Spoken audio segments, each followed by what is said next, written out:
Now, that's a setup. That's a setup. We were just talking about a small space. We're talking about Jalen Brunson and the New York Knicks.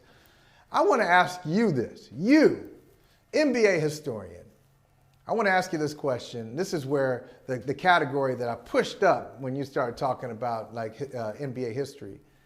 Because Nikola Jokic won his third MVP in the last 4 years. And Vinny, you know this. There are some people who have won an MVP in the regular season.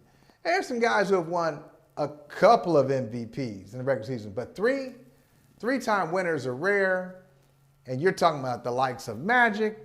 You're talking about Bird, Jordan, Kareem, Bill Jordan Russell. Didn't even win 3 in 4 years. But I'm just talking about 3. Just winning 3 is Yep. rare. Just winning 3. Yep. 3 MVPs is special. That's an elite club. And I wonder, because there's so much debate about Jokic, I'm one of the guys, just to tell you where I stand up front, I think he's that dude. I really do. But historically, if you look at all of these guys who have at least 3 MVPs, and some of them have more, is Nikola Jokic, is he at the end of the table because they got to check a box and like, okay, you did it, come on in, or is he just fine? Not necessarily. We know who's at the head of the table. It's either Jordan or Wilt or Russell or Kareem, like one of those guys. But if he's sitting next to the head of the table, is he out of place?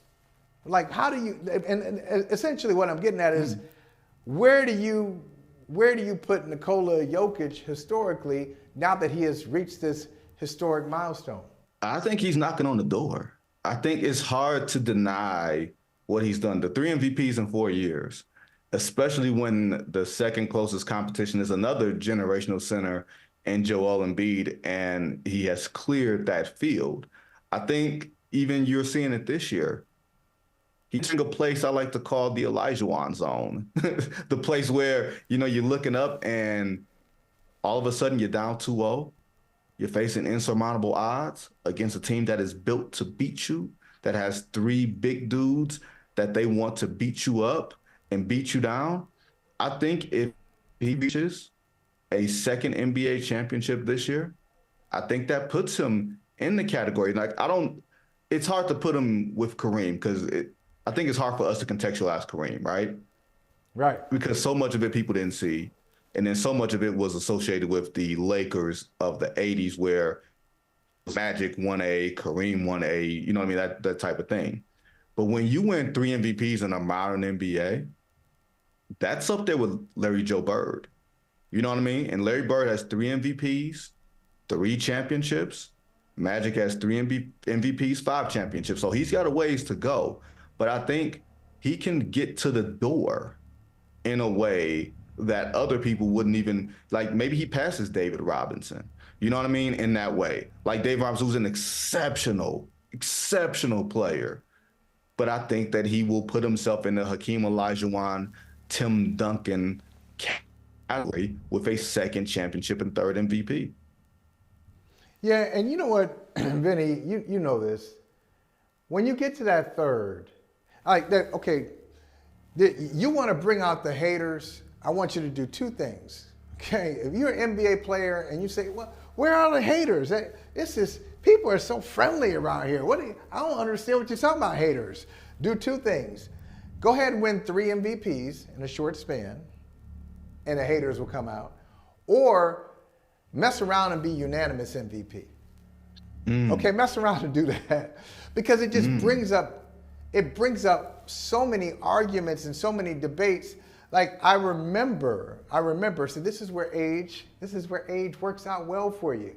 Because I do remember the NBA where Larry Bird was back-to-back MVP.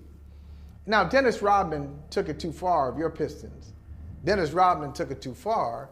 After those 3 MVPs, the tail end of those, Dennis Rodman says, "Hey, if Larry Bird was just a brother, he'd just be another player.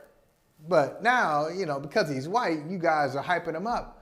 And so there was that kind of sentiment of a rare, like elite white player in a predominantly black league. Okay, there was that. But then there was just the anti-top guy. Oh, you want 3 straight? Come on, you good? You ain't that good. And so I think that's gonna come out of a lot of people anyway. But I will say this: with distance, history is usually kind to these guys. History is kind to the 3-time MVPs. I mentioned a list earlier. Nobody has to apologize for being there. Nobody was there by accident. Nobody you look back and say, how did Kareem make it? How did Russell get 3? How did Wilt get 3? And I think we'll appreciate Jokic with time. Those who don't appreciate him now. I'm one of those. I'm saying we don't appreciate, we don't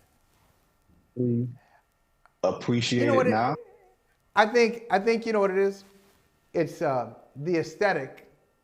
If you're not used to the aesthetic, it might throw you off.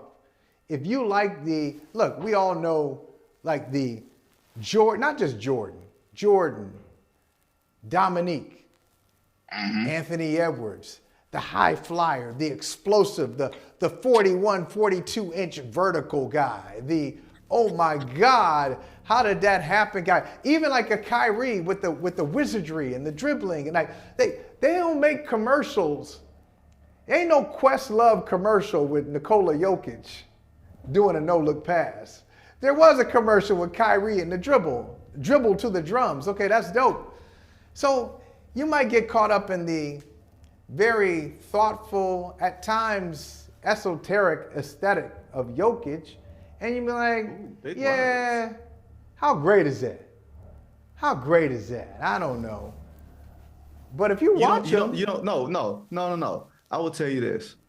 There was a group of us scribes, I'll say, and a couple of them were far more experienced than me. I'll say that. We were on the same row in Minneapolis for Game 4.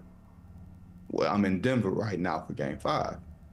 And on one end, Anthony Edwards would just do something that would remind you of a player whose name we don't have to name, right? That's right.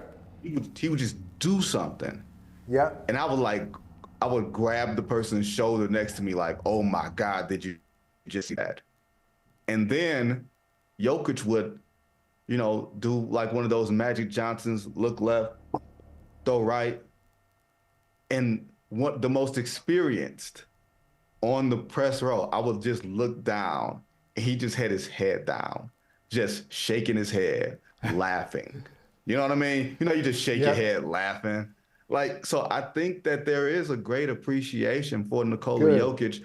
I wonder, and I do know there are some people that look at him and may not see, like you said, from an aesthetic standpoint, but I feel like most people really do appreciate him, especially when you look at the MVP margins that he's won by. Like these MVPs haven't been close.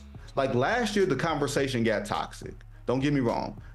Kendrick Perkins and JJ Redick made the conversation very toxic when you talked about, extreme race on the other end and extreme denial on the other end. And truth be told, It lies somewhere in the middle. You know what I mean? It's definitely, some schools of thought that says, hey man, if a white guy's good, we're gonna give him an extra push. You know what I mean? Like we've seen that in basketball, we've seen that in other sports, right? We saw that to a large degree back then. It's just, you ain't giving that guy no extra push. You're not giving Larry Bird no extra push. That ain't the guy that we need to be talking about getting the extra push here. He don't need it because he's that good. Like he is legit that good, that great, and he is at the absolute peak of his powers. And I'm very curious. I am so curious because I got a feeling the NBA Finals will be in Denver and Boston this year. And I'm so curious how the basketball world will respond. I'm wondering if Boston will give Nikola Jokic a standing ovation when he walks through the building. Why? Why are you wondering that? Huh? Why are you wondering that? They appreciate great basketball. They appreciate look, man, like great you basketball. See, like I talked to Washburn about this. I talked to Washburn about this a couple weeks ago, he said, hey, especially during the finals, we're all going to get together. We're going to have a dinner. And, you know, Gary Washburn, myself, A. Sherrod Blakely, we have to show you all a Boston that you have not seen. You have not seen, a Boston that you have not witnessed. You all get caught up in the mainstream Boston, TV Boston, headline Boston. I'm going to take you to another Boston. I've been to Black Boston. I've been to Darrow's. You know what I mean? I've hung out in Black Boston. I've been to a few places. I don't know if I hung out in New Edition Boston, but I've been I've been in Black Boston before. You know what I mean? Shout out Orchard Park. I don't know if I've been in Roxbury. You know what I mean? But I've hung out in Boston before. Come on now. Ain't the worst place in the world. Come on. I like picking with Boston because I know Boston is so sensitive. That's all. Yeah. It's just a joke. That's all. It's hilarious though. And I am sensitive on behalf of Boston. Why I am Cleveland? What you sensitive on behalf of Boston for? Hey, I'll tell you why. Let me tell you why. Because this is, I thought about this the other day, because this is like, and you know, there are certain cities like this. They're all cousins. New York, Boston, Philly. They're multi-generations. So an Eagles fan ain't no Eagles fan who just like, hey, I became an Eagles fan 5 years ago. No. You're an Eagles fan. Your grandma was an Eagles fan. Your great-grandma was an Eagles fan. Same thing, like New York, the Yankees. It's just like it's passed down. It's an heirloom. Okay. So in Boston, the thing is, hey, you're not from here. And then it's like kind of like this skepticism. So when I hear that, and it's funny because I hear it from somebody who's like 25, I'm like, but I've been here longer than you've been alive. Okay. I am from here. Damn it. My wife is from here. My kids got Tatum and Brown jerseys. Okay. I pay taxes up in this piece. I'm from here. I'm a Bostonian, damn it. I'm claiming. Why do you have them rooting for failures? What? Excuse me? You got them having Tatum and Brown jerseys. They ain't winning no titles. Oh, you one of those guys? I'm just messing with you. Oh, man. Oh, you're one of those? I'm just joking.